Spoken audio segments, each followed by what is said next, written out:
tìm về chốn yên bình. Một đời phiêu du mong tìm công danh đất khách, hỏi người con gái ấy giờ nàng sống sao rồi. Hồn ta tan vỡ từ khi em bước cùng người, vì ai ta phải ôm sâu quá lâu rồi. Tương tư mãi một người, hỏi mây núi làm sao ta có thể quên người. Lòng ta như gió bên đồi hắt hiu rồi, nào với đời mây trời đành lòng ôm sâu tương tư một đời.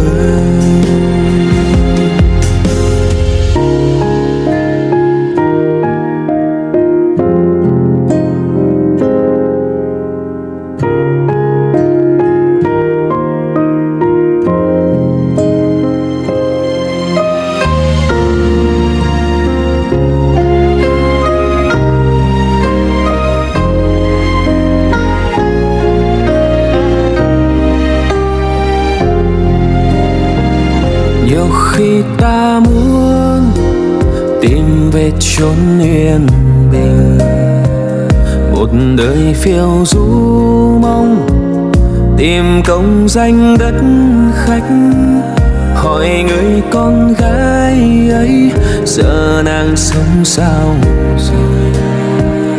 Hồn ta tan vỡ từ khi em bước cùng người, vì ai ta phải ôm sâu quá lâu rồi. Tương tư mãi một người, hỏi mây núi làm sao ta có thể quên người.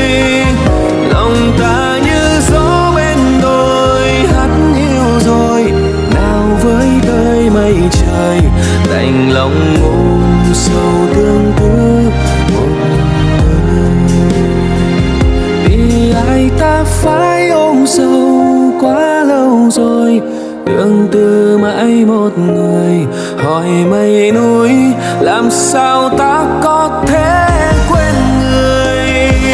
Lòng ta như gió bên đồi hắt hiu rồi, nào với đời mây trời đành lòng ôm sâu tương tư một đời.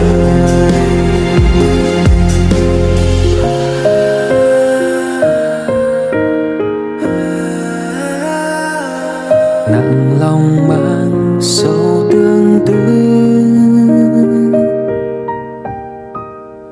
trọn đời.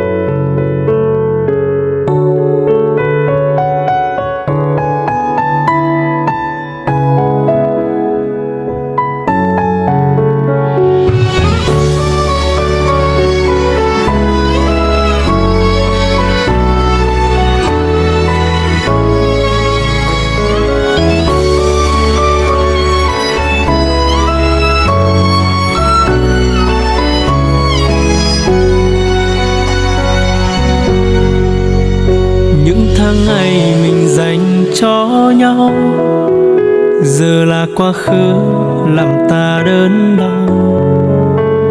Những kỷ niệm ngọt ngào trao nhau chẳng thể nào xóa, cũng chẳng dễ phai màu. Lúc thức dậy chẳng thấy em đâu, chẳng còn kề bên như lúc ban đầu. Thời gian qua tình mình đậm sâu bao nhiêu, càng làm tim anh nhói đau. Em có hiểu tình đã phai dấu, người giờ ở đâu? Mình anh đêm thâu, lòng này ai thấu? Tình yêu trôn dấu ắt hiu cõi lòng, còn nữa đâu. Tình này dở dang, người sang bên ấy để anh nơi này chịu đựng đắng cay, lòng đầy thương nhớ. Lỡ duyên kiếp này biết có kiếp sau, để mình thấy nhau một lần nữa không. Mình lỡ kiếp này hẹn kiếp sau, chuyện hay ta có đã phải vậy.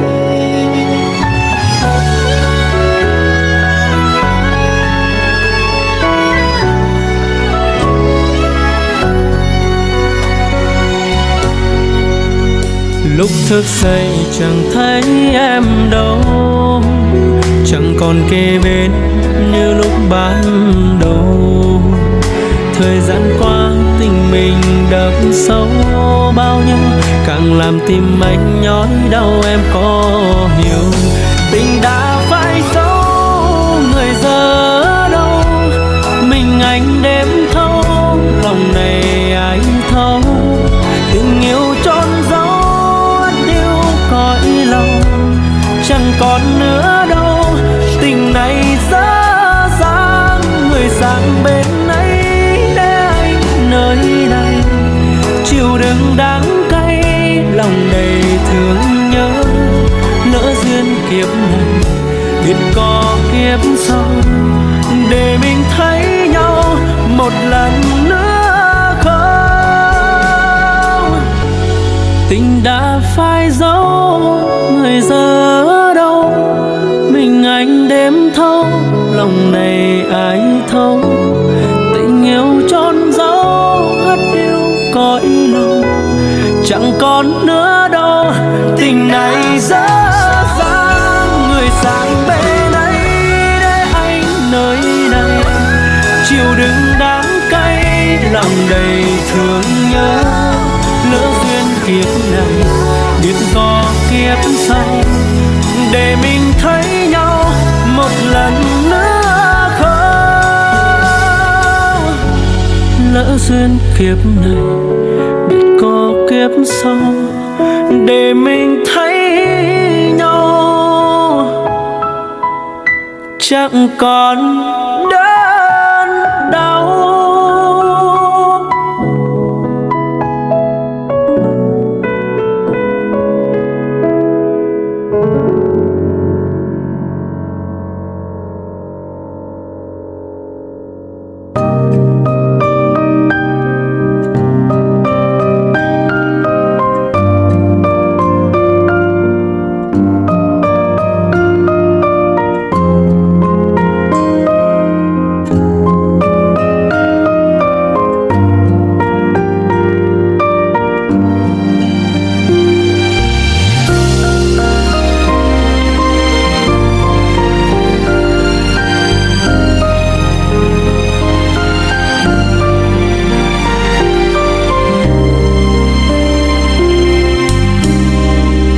Có bao giờ em thương anh thật lòng, cách xa rồi cũng chỉ còn là số không.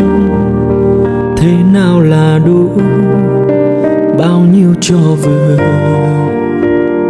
Tình cảm anh trao này quá dư thừa.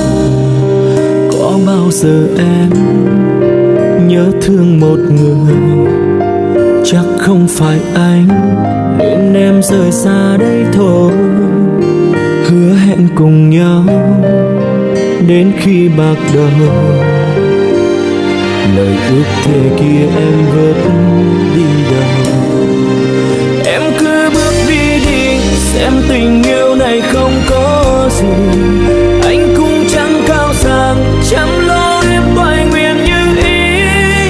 Chuyện tình mình sẽ ngang khi em buông lời nói phũ phàng. Tất cả đã muôn màng, nay ân tình mình vội sáng trang. Vỡ nát trái tim mình, bao đau thương chẳng ai chữa lành. Con yêu cũng không thành, đôi nên em lựa chọn xa cách. Một ngày dài chóng qua, anh sẽ xóa hình bóng ấy mà. Tạm biệt em nhé.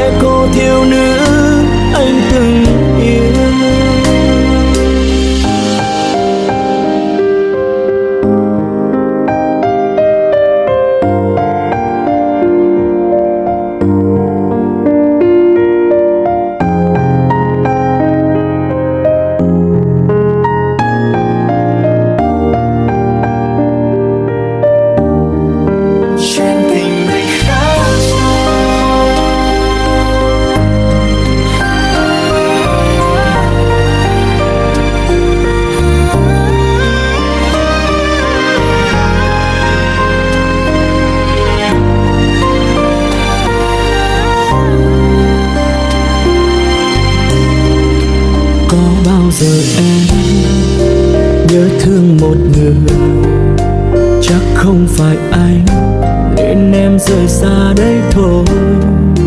Hứa hẹn cùng nhau đến khi bạc đầu. Lời ước thề kia em vứt đi đâu? Em cứ bước đi xem tình yêu này không có gì. Anh cũng chẳng cao sang chẳng lo em toại nguyện như ý. Chuyện tình mình sẽ ngang khi em buông lời nói phũ phàng. Tất cả đã muộn màng, nay ân tình mình vội sáng trang. Vỡ nát trái tim anh, bao đau thương chẳng ai chữa lành. Có níu cũng không thành, đôi nên em lựa chọn xa cách. Một ngày dài chóng qua, anh sẽ xóa hình bóng ấy mà. Tạm biệt em nhé cô thiếu nữ anh từng yêu. Em cứ bước đi xem tình yêu này không có gì. Anh cũng chẳng cao sang chăm lo em toại nguyện như ý. Chuyện tình mình sẽ ngang khi em buông lời nói phũ phàng. Tất cả đã muộn màng, nay ân tình mình vội sáng trang. Vỡ nát trái tim anh, bao đau thương chẳng ai chữa lành. Có níu cũng không thành, đôi nên em lựa chọn xa cách. Một ngày dài chóng qua, anh sẽ xóa hình bóng ấy mà. Tạm biệt em nhé cô thiếu nữ anh từng yêu. Tạm biệt em nhé cô thiếu nữ anh từng yêu.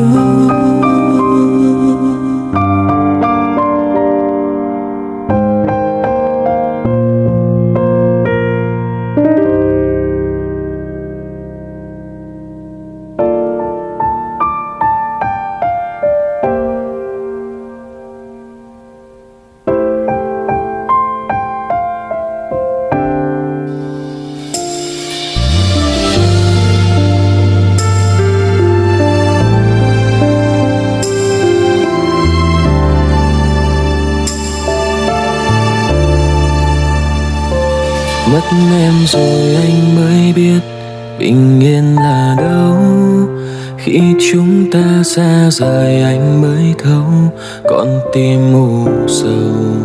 Những tiếng yêu ngày nào chỉ làm thêm đớn đau. Cố quên những ngọt ngào mình từng có với nhau. Vì anh có biết bao lo cuộc sống, chẳng thể mang đến những điều em muốn. Thời gian trôi em đã dần đổi thay. Một người vẫn giữ, một người buông tay. Anh đã từng cố gắng vun đắp cho tình yêu của mình, nhưng vô tình đánh mất thời gian ở bên cạnh em.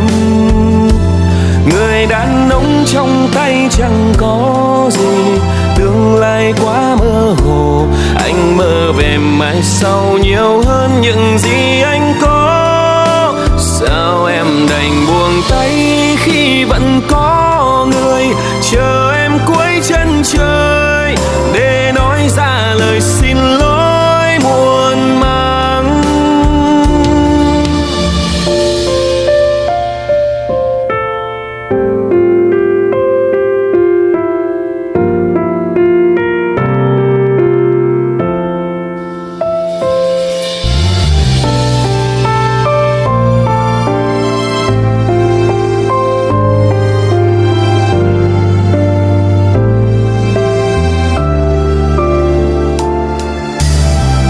Anh có biết bao lo cuộc sống,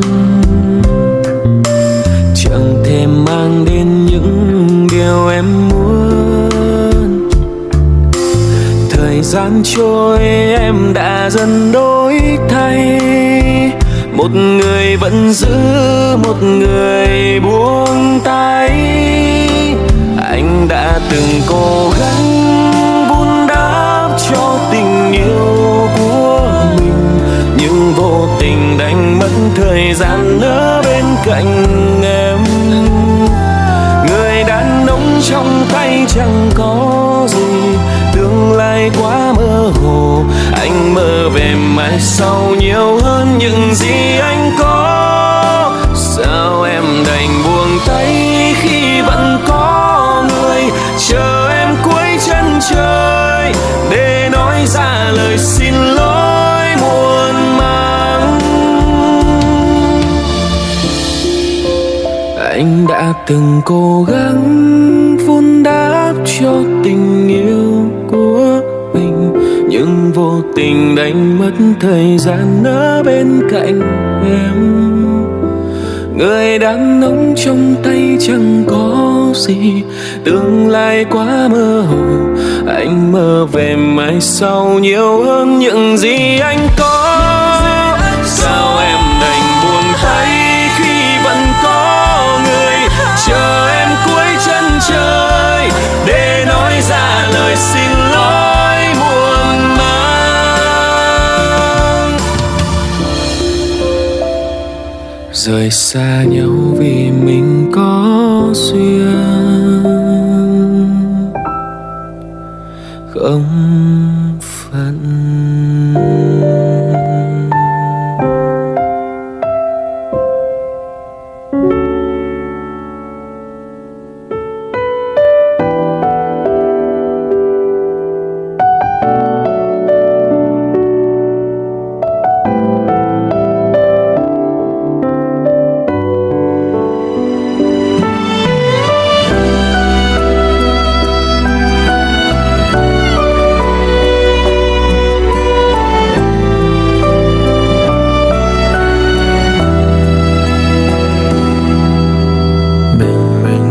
Dậy trưa cà phê sáng với tôi được không? Chơi với quang ngày đông sao thấy cô đơn và lạc lòng. Đêm ơi đã ngủ chưa, ngồi đây uống với tôi vài ly. Say thì cứ say, yêu thì bỏ đi. Đôi khi ta gặp nhau để dạy nhau cách sống trong khổ đau. Đôi chân mang lặng thinh, thương một người không hề toàn tình. Đôi khi anh dừng lại chẳng hiểu đang khóc, đang đau vì ai. Khóc vì đau vì duyên mình đã sai. Nhiều khi muốn một mình nhưng sợ cô đơn, sợ cảm giác trong vắng mỗi ngày mỗi lời. Sợ chạm vào nỗi nhớ vu vơ, gian gian díu díu mập mờ. Nắm chưa xong đã vội đổ vỡ. Thì anh thích một mình nhưng sợ cô đơn. Dù đã từng nói như thế có lẽ sẽ tốt hơn, chỉ là vì chẳng